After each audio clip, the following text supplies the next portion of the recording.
What's up, boys? UFC 318 is this weekend, and today I will be giving you guys my main card predictions. I made my prediction video for the main event a couple days ago, so make sure to check that out. If you guys aren't already subscribed, make sure to subscribe as well, because we are trying to hit 1,000 subscribers by the end of the year. I do believe that is possible. And without further ado, let's talk about it. The first fight on this card, or the main card, we have Daniel Zellhuber. He's going to be taking on Michael Jackson, dude. It's gonna be a very, very entertaining fight. I'd say Michael Jackson, dude. This guy, he's always fluking head kicks. He's always fluking first round TKOs. I don't understand. You know, this guy's last fight, he chinned some guy in the first round, amazing KO.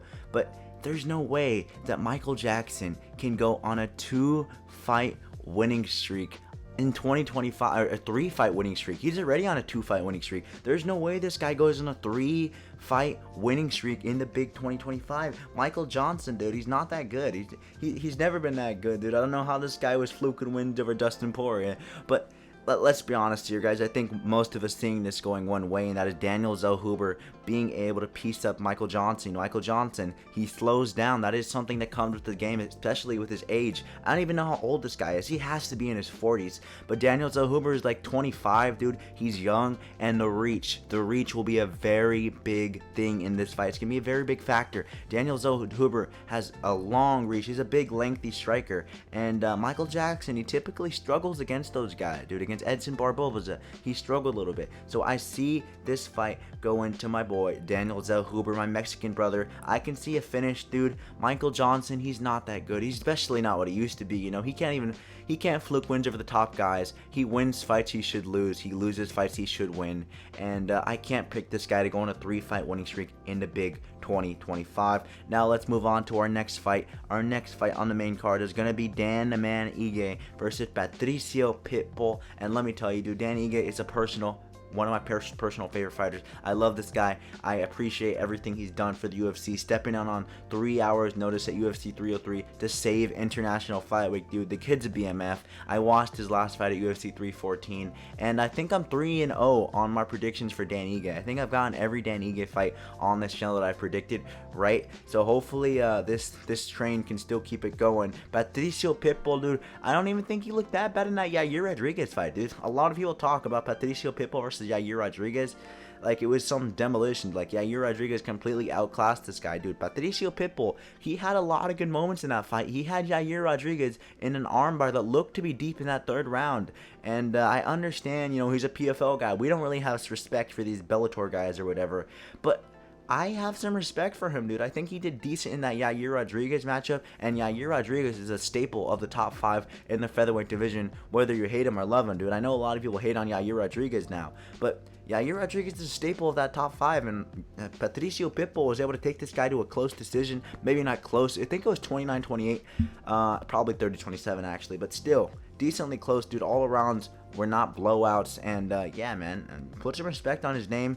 But without further ado, I'm gonna be picking Dan Ige for this fight, dude. I'm sorry, bro. I'm sorry. Dan Ige, he was the underdog, I believe, against Sean Woodson. He finished Sean Woodson. Sean Woodson is a very hard matchup for realistically anyone in that featherweight division, with this guy's long nightmare reach, just piecing you up at range. Dan Ige was able to find that shot, and Dan Ige is gonna be able to find the shot, dude. Dan Ige has faced higher competition his entire career, dude. Don't give me none of that Bellator crap. And like 2 fights before this guy went to the UFC, Patricio Pitbull, 2 fights before this came to the UFC, I think he got knocked out in Rising.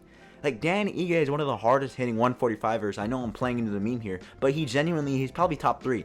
I'd say it's Josh Emmett, Diego Lopez, and him. They're probably the hardest hitting 145ers right now. I'm probably forgetting someone, but still, dude, Dan Ige, he can crack. He knocked out Sean Woodson. He has a lot of KOs. I think he's top 5 for most KOs in the 145 division. So that says something, dude. I believe that he's gonna be able to beat Patricio Pitbull, dude. He actually has really underrated boxing. He's really good, dude. I like Dan Ige, and he's gonna beat anyone who's unranked, dude. Anyone who's facing Dan Ige and you're unranked, you're automatically losing, dude. Dan Ige will fight anyone, anytime, any place. This is a decently quick turnaround, and he's gonna be able to finish Patricio Pitbull. My prediction is Dan Ige by 3rd round TKO. We'll go the same as the Sean Woodson fight. Moving on to the next fight, though, we have Kevin Holland versus D-Rod, Daniel Rodriguez, and I mean, is this really featured fight worthy, boys? Come on, are we serious? It's 2025. Daniel Rodriguez, he's one of those guys who's been around for a while. He's a little bit crafty. He just picked a good one over Santiago Ponzinibbio back in that UFC Des Moines card. But still, dude, I don't rate him that much. You know, he's one of those guys. He's kind of a Mexican, South American brawler. And we can't be doing that against Kevin Holland. Kevin Holland is a fast starter. We've seen that in his last fight against Vicente Luque. That first round, he looked really good.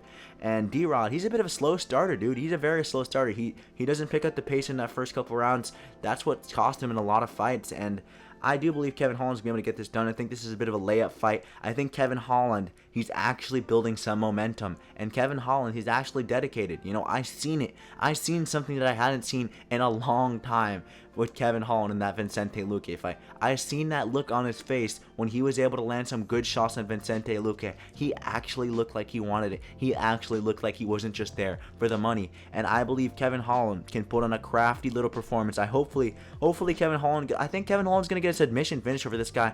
D-Rod doesn't have that good of a ground game. He lifts his chin up in the air a lot. And Kevin Holland, dude, he has power at 185, 170. His power is a little bit untested. He hasn't really knocked out anyone good at 170.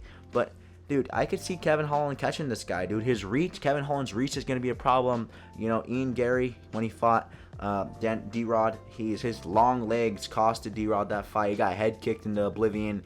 Kevin Holland, dude, he's got some nice kicks. He's got some nice jab. Kevin Holland has one of the best jabs in the game. He's going to be able to piece this guy up at range. I don't know why I'm talking about Kevin Holland like he's some crafty little boxer here, but I think Kevin Holland, dude, if he needs to, he's going to take this to the ground. He's a very entertaining fighter, and I see why they put this as the featured fight.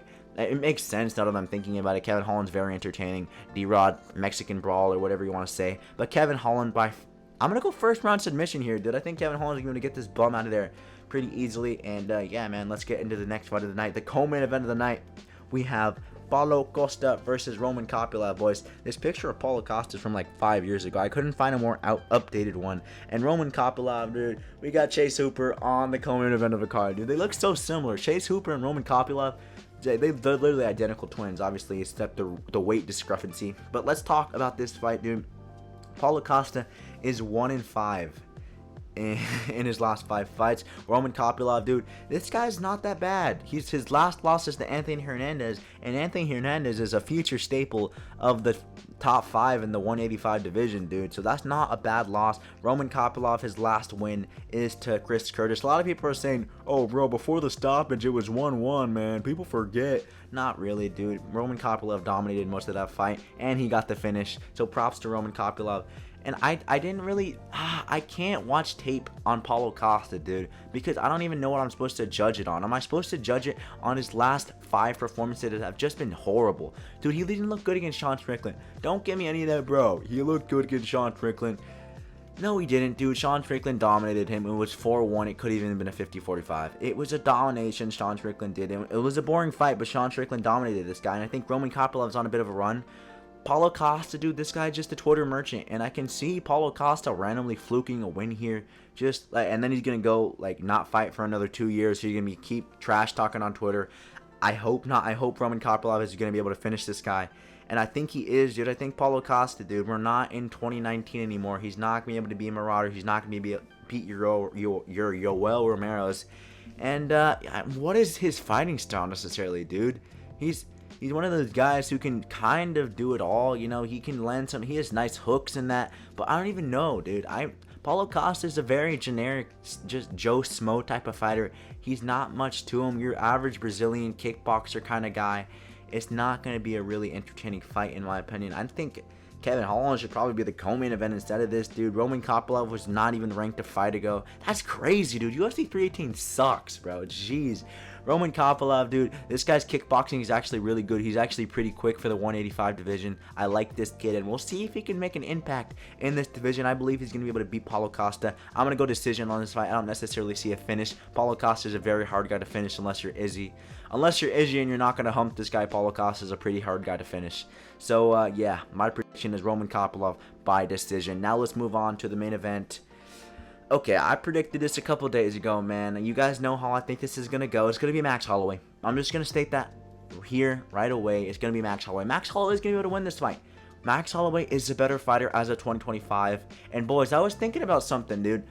It came to my mind that Dustin Poirier, like, what if he actually wins this, dude? What are we gonna be talking? What is the GOAT debate gonna be looking like if Dustin Poirier actually wins this? What is the top 20? I mean, because I feel like Poirier, the argument right now is Max Holloway is above Dustin Poirier all time because obviously Max Holloway's title defenses and all that.